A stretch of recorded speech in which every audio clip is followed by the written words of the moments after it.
A'udzubillahi minasyaitonirrajim. Bismillahirrahmanirrahim. Assalamualaikum warahmatullahi wabarakatuh. Alhamdulillahirabbil alamin wal aqibatu lil muttaqin wala udwana illa 'alal zalimin. Wassalatu wassalamu ala asrofil anbiya wal mursalin sayyidina wa maulana Muhammadin wa ala alihi wa sahbihi ajmain. Amma ba'd. Pertama-tama kita panjatkan puji syukur kita kehadirat Allah Subhanahu wa Ta'ala yang telah memberikan kita nikmat iman dan kesehatan sehingga sampai saat ini kita mampu sedikit demi sedikit mengumpulkan bekal amal kita untuk menghadapi suatu hari nanti. Tiada yang lebih penting daripada hari itu, yaitu hari di mana kita berjumpa dengan Allah Subhanahu wa Ta'ala. Kita memohon kepada Allah Subhanahu wa Ta'ala semoga kita senantiasa diampuni dosa-dosanya, diangkat amal-amalnya, dan diberikan balasan yang terbaik atas apa yang kita lakukan di dunia ini. Tak lupa pula kita curahkan sholawat serta salam kepada baginda Nabi Muhammad SAW. Allahumma sholli wa sallim wa barik alaihi.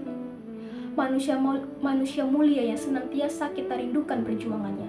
Tiada orang yang lebih mencintai kita selain daripada Rasulullah SAW. Kita memohon kepada Allah semoga di hari perjumpaan itu kita senantiasa diakui sebagai bagian dari umat Nabi Muhammad SAW dan dikumpulkan di barisan-barisan belakang Rasulullah SAW.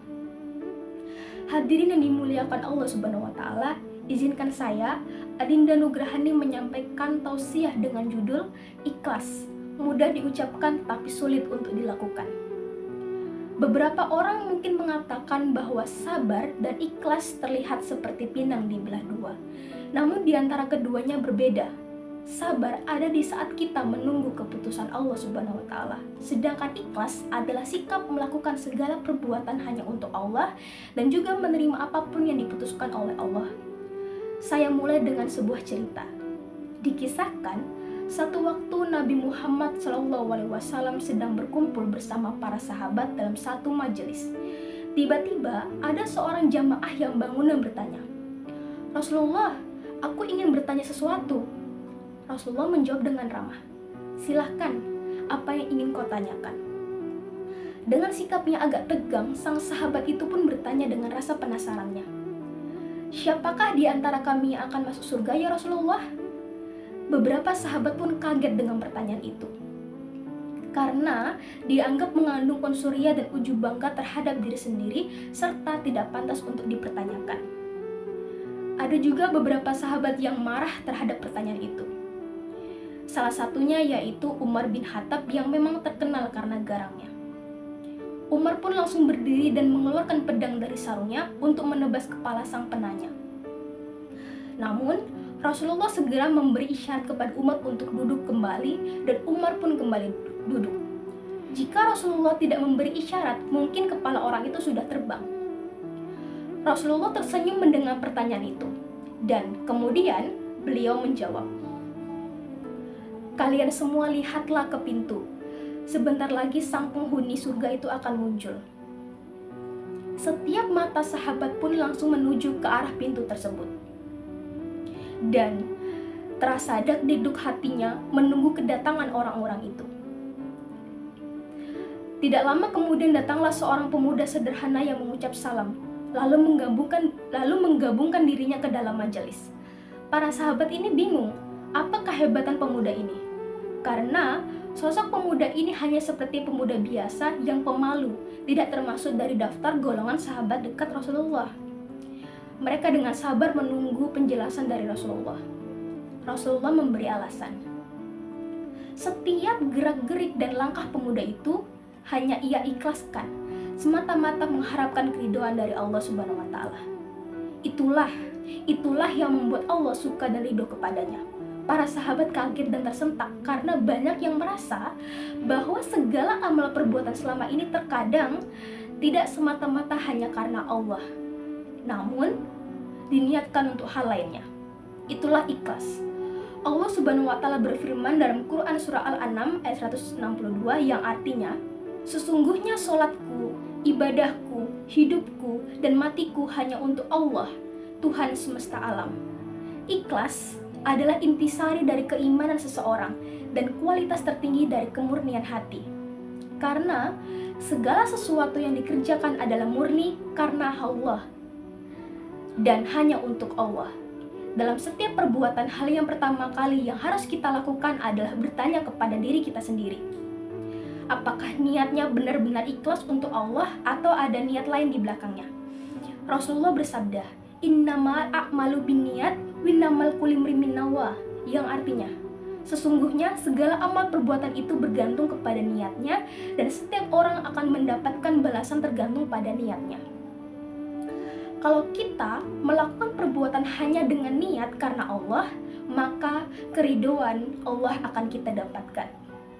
Tetapi kalau kita tidak melakukan ikhlas, bersiaplah karena biasanya kekecewaan yang akan didapatkan. Selain itu, keikhlasan juga bisa dilakukan dengan menerima segala ketentuan yang telah ditetapkan oleh Allah Subhanahu wa Ta'ala untuk kita. Misalnya, kita ikhlas kuliah di universitas yang sebetulnya tidak kita inginkan. Ikhlas bekerja di tempat yang gajinya itu mungkin tidak sesuai dengan harapan kita. Kita ikhlas menerima ujian dan cobaan yang telah diberikan Allah untuk kita, dan seterusnya. Keikhlasan harus dilakukan di 3 waktu, yakni pertama, yaitu sebelum melakukan perbuatan. Kedua, ketika sedang melakukan perbuatan. Dan ketiga, yaitu ketika setelah melakukan perbuatan. Iblis berkata, "Ya Tuhanku, oleh karena Engkau telah menetapkanku sesat, sungguh, dan aku akan sesatkan mereka semua kecuali hamba-hamba yang ikhlas di antara mereka." Quran Surah Al-Hijr ayat 39-40. Hadirin yang dimuliakan Allah, hidup dan bergeraknya jasad adalah dengan ruh. Maka ruh dari segala ruh adalah adalah ikhlas. Tanpa ikhlas, amal kita tidak akan jadi dan hampa. Sebagai contoh, Al-Khulaini berkata, berapa banyak amal yang ditegakkan, berapa banyak pengeluaran anggaran dasar yang diberikan untuk membangun sebuah perusahaan, tetapi hanya berumur setumpuk jagung dan belum sempat mengucapkan untung. Namun semua sirna dan hancur. Sebabnya bukan kekurangan tenaga, bukan kekurangan usaha, bukan kekurangan modal, bukan kekurangan perhatian, tapi itu semua terletak pada kekurangan ikhlas pendiri dan pendukungnya. Demikian ungkapan guru besar Al-Hulayani. Setelah kita memahami isi dari berlaku ikhlas, maka marilah kita mulai menumpuk untuk ikhlas dalam segala hal. Hadirin yang dimuliakan oleh Allah Subhanahu wa Ta'ala, akhirnya tausiah ini saya tutup dengan hadis Nabi Muhammad SAW. Aku pernah bertanya kepada Jibril tentang ikhlas. Lalu Jibril berkata, "Aku telah menanyakan ini kepada Allah." Lalu Allah berfirman, "Ikhlas adalah salah satu dari rahasiaku yang aku berikan kepada dalam hati orang-orang yang aku cintai dari kalangan hamba-hambaku." Semoga kita semua bisa menjadi pribadi yang dicintai oleh Allah Subhanahu wa Ta'ala, maka dengan itu kita bisa merasakan ikhlas dan diberikan kemudahan oleh Allah. Amin ya rabbal alamin. Itulah yang dapat saya sampaikan. Semoga bermanfaat bagi kita semua. Tiada satupun yang sempurna walaupun kecil. Pasti ada celah dan cacatnya. Terima kasih atas segala perhatian. Mohon maaf atas segala kekurangan. Akhirul kalam. Wabillahi taufik wal hidayah. Wassalamualaikum warahmatullahi wabarakatuh.